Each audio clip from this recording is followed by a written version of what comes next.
guys, Alex Peak Performance Reviews. Welcome to another vlog and welcome to another video from, we're starting from Mark's Extreme Engines. And this is just a bit of a different video for you. I've done a video quite a while ago and it's quite lengthy. And it's regarding lots of other ancillary parts that are going on the car. Some really exciting modifications that I've accumulated or are accumulating before we put them on the car.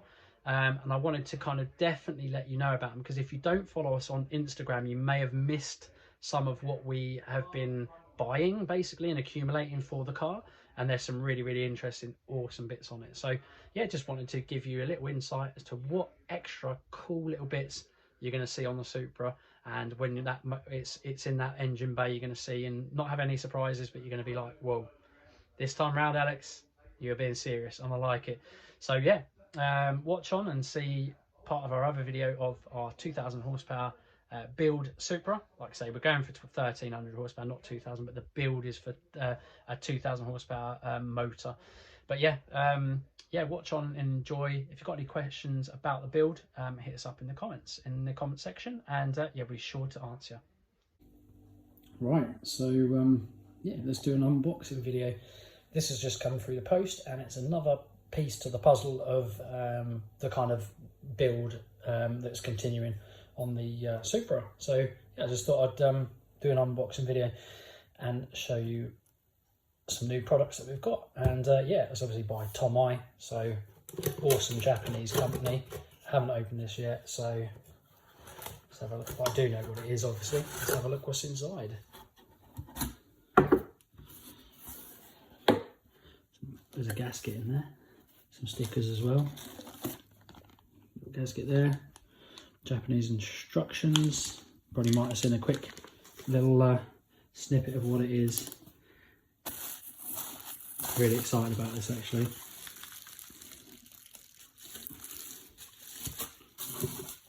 Two parts to it.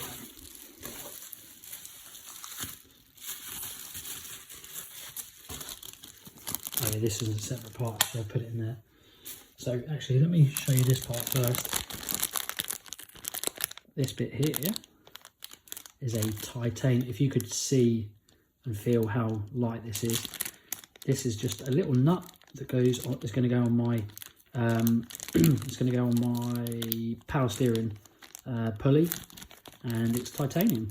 It's very expensive for what it is, but it's titanium. It's lightweight and it's sexy. So I just decided I was going to buy that. So links in the bio to where I got that from if you're interested in it. But yeah, it's a wicked little nice piece, nice little. Going to start adding a lot of titanium and carbon fibre to the car slowly but surely. I've already got some other bits of titanium and carbon fibre on there. But yeah, let's get on with this Tomai bit. I'm going to have to pull this apart actually, so I may need to use another hand, so bear with. And out she comes. This is a piece of art. So this is the first piece to a puzzle of a part from Tomai engine specialists. Anyone who knows Jap cars will know Tomai, especially in the kind of late 90s or 90s, 80s Japanese cars. Tomai were the forefront of some really mental Super GT build engine work. And yeah, basically this is part of a gated baffled sump product that they do for the 2JZ. 3 different versions of it. You have to really look up and make sure that your specific sump is a certain way. This one is I think there's a type 1, a type 2 and a type R. Funny enough, having a type R and owning a specific Supra of this model and age, the one that we needed to go for was the type R version. I'm just going to open this for you as well, bear with, and this is the other part to it as well. Now, if you're wondering what this is, actually, it's, I think, that way, actually. This bolts into the bottom of the sump, and basically it's a gated baffled sump, or gated sump. And what it does is, under high G-force loading of the car, on circuit, etc., what happens is oil slushes from side to side, back to forth, on acceleration, deceleration, lateral, bilateral G-forces, mainly and particularly on circuit. And what this does is, in the sump, it contains the oil and stops it from slushing too fast through these gates. But obviously it does need to still flow through the gates. And the gates just basically, it's actually the other way on this one. They just flap, simple as that. And they're made of a special rubber. Apparently in some of the older versions, I think they used to be metal, but they could jam. There's little to no chance of rubber gates, and they go a specific way depending on how oil surge happens. And yeah, like I say, gated sump. Like I say, some of these used to be metal. This one's a plastic, special plastic design, and from what I understand, these plastic ones are better. Less chance of horrible cavitation, almost welding shut by carbon deposits getting on them. And if that happens, obviously the oil doesn't circulate quite how it wants to. It still needs to obviously move through the system. But yeah, very nice bit of kit. And I don't know whether this will pick it up, but the welds are beautiful. They look flat. This one particularly, look. If you look at this weld, you can see again, I don't know whether it does it justice, but literally, it literally looks as though there's no seam of each weld. It's literally like a, almost like a solder, I suppose. But it's just absolutely beautiful. Beautiful, beautiful welding. And yeah, this is a nice piece. This is a really, really nice piece of designing kit from Tomo. And I think that goes on some other how, I can't remember how, but this bit's beautiful. It doesn't weigh a lot, obviously adds a tiny bit of weight to the car, but at the end of the day, if it's stopping oil starvation from certain parts in the engine, you know, this is beneficial for a high G-force loading grip on drag strips, and also mainly for circuit use.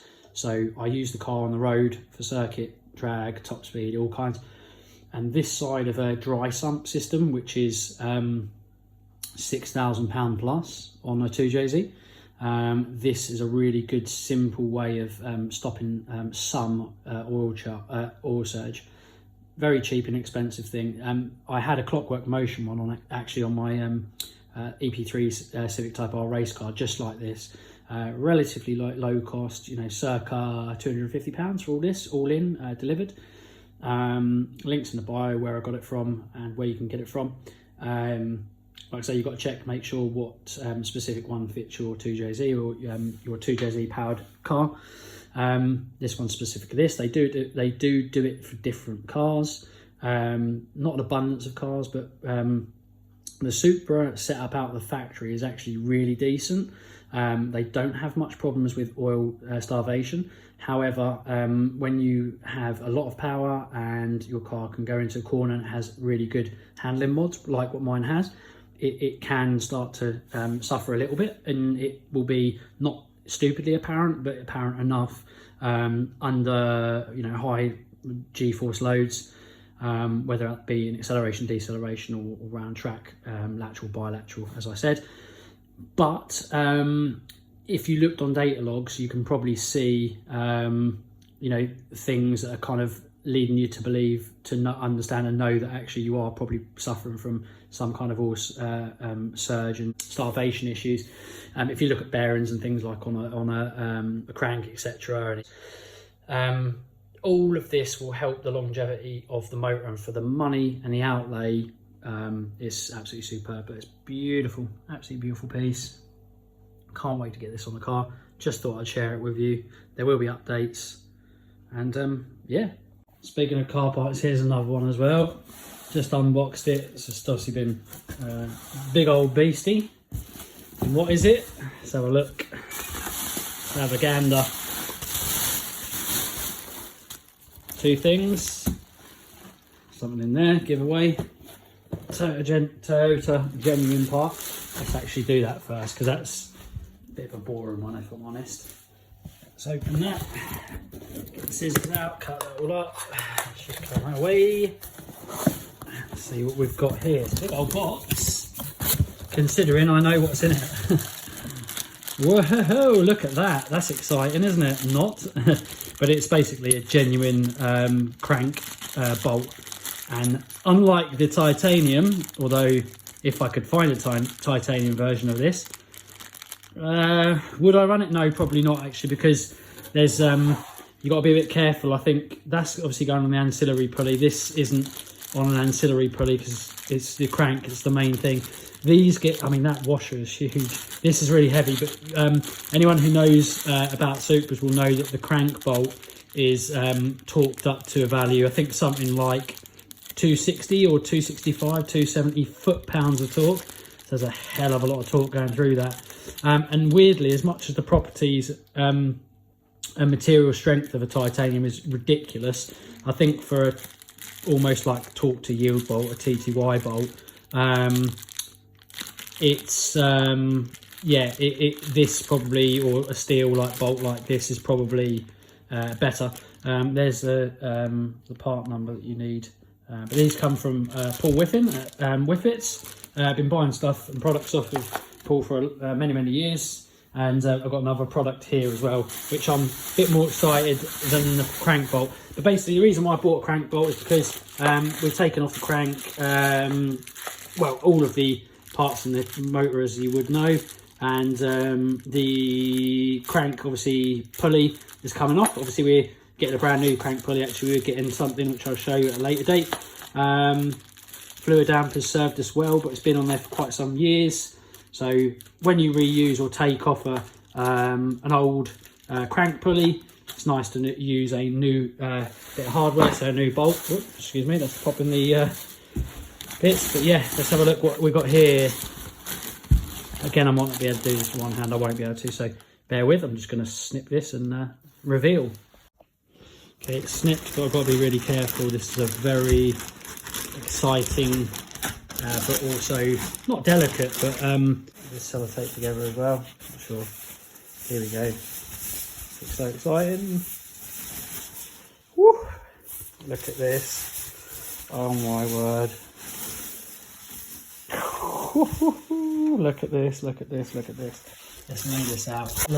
Look at that. Yes, a carbon fibre proper. This is light as sin. This is a dry pre-pregged carbon fibre with gloss finish. Carbon fibre light from Whiffits, made in-house by the guys at Paul Whiffin on I think their enclave or their carbon fibre process machine. It's normally a carbon enclave, or enclave, however you say it, however people say it differently. The ISO quality actually of this camera that I've got, just using this is, you know, quickly, it's not probably showing you quite how good this is. I'm going to turn the light on actually, because we've got some LEDs here that should give you a better quality of picture. But look at that. Basically what this is it's a replacement light. Obviously you can't use it on the road in the UK. I've seen people bowling around in America. I don't know how they do it, but they're able to. If you're watching, let me know if it's legal. It seems as though, I swear I've seen American Supras and other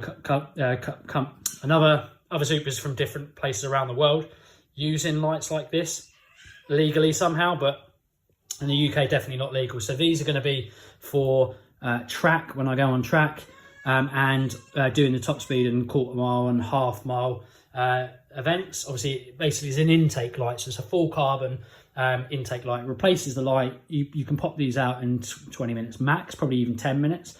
Pop one of these in, and then literally your intake with the filter on there literally goes right up to that. So velocity fed, beautiful air, looks the piece, looks the part. I'll show you some pictures and some vids kind of other cars that have used this in Time Attack, etc., or, you know, not in the UK because there hasn't been a Supra in Time Attack for a long time. Paul Whiffin was one of the last people, and Steve Linton had some amazing Supras and used to do Time Attack. I've said this, anyone who's followed me for quite a while will know that I do want to do Time Attack, even if it's just for a round or two, sometimes at more local circuits. it's something I will look to do in the Supra. So yeah, keep an eye out on the channel, and if you haven't, like and subscribe, etc. And keep an eye out on the amazing things we're going to do. But let me turn the light on so I can see this up close and personal and show you a bit more. But it looks so sexy, it looks so gorgeous. So yeah, alongside some beautiful Tomoe gated baffled sump, all the bits and support and hardware, our new crank bolt. These are some of the things that are kind of coming. Loads more bits and bobs coming from Real Street Performance as well, guys, so keep an eye out. But this has come from Paul Whiffen at Whiff Bits in the UK, and it is absolutely stunning, absolutely gorgeous. Paul, guys at Whiffen, yes, that is a ridiculously amazing quality bit of kit, and I can't wait to get that on the car and test that. And that will definitely help keep the air temps down and keep the air fuel mix nice and dense, and should be sweet, and really, really help no end, and it looks beautiful as well. So other new parts in, just got this box from Whiff Bits, and yes, you can probably just about make out I ain't messing around with this build. Like I said, 2,000 horsepower capability build. We look to try and really max out that turbocharger that I've got on the car without going over the top and taking it out of its efficiency range, or making it that the car runs so much boost it can become unreliable even at that level of quality build. Jay at Real Street Performance, my engine builder, had kind of said that it might be worth at this point going with a modified intake manifold. The standard one is very renowned for flowing very, very good CFM numbers and supporting up to and good horsepower figures.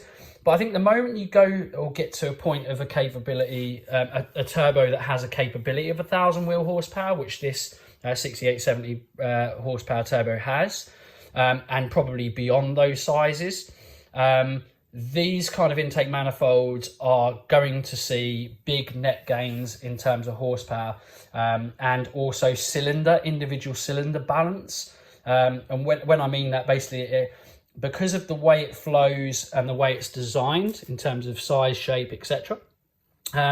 These on a stock manifold, most systems on most cars will have starvation on some cylinders. It's often the first one, so it comes in, it starves this one, and then it can starve sometimes this one, or it might be actually, I think them ones get good ones. I think it's most starvation, less starvation, etc. If I remember rightly, I know that one gets starved most. But this kind of has a certain Venturi effect, or effect that's been designed a certain way, certain size stacks, individual stacks are designed and flowed and shaped a certain way as well, in size and bore, to allow support of flow of much higher CFM figures.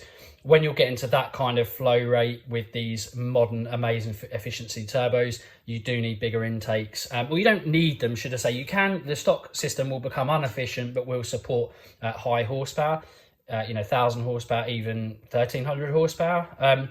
However, at about 750 horsepower-ish wheel, probably, the stock intake manifolds can become very inefficient, and we'll just start beginning to get the imbalance of cylinder mixtures and CFM flows, which affects mixtures and affects tune, can lead to big problems, or slow problems, I suppose, of slow things that will equate to a big problem. And yeah, these big intake manifolds will support a lot more CFM and lots of other positive benefits to it as well. Obviously, it depends what you're doing, how you're using the car, as to how big the throttle body you want to go and how mad you go with these intakes. I didn't want to go too big. Some people go 100, 105, 110 mil with the throttle body. This is 90 mil external bore, about 86 or 84, I think, on the actual internal diameter of the throttle body. So I think the Supra one is 71, tapering to about 65. So obviously it's a massive improvement in terms of flow just from the throttle body alone, let alone the intake manifold part. So yeah, with that, I'll show you this as well.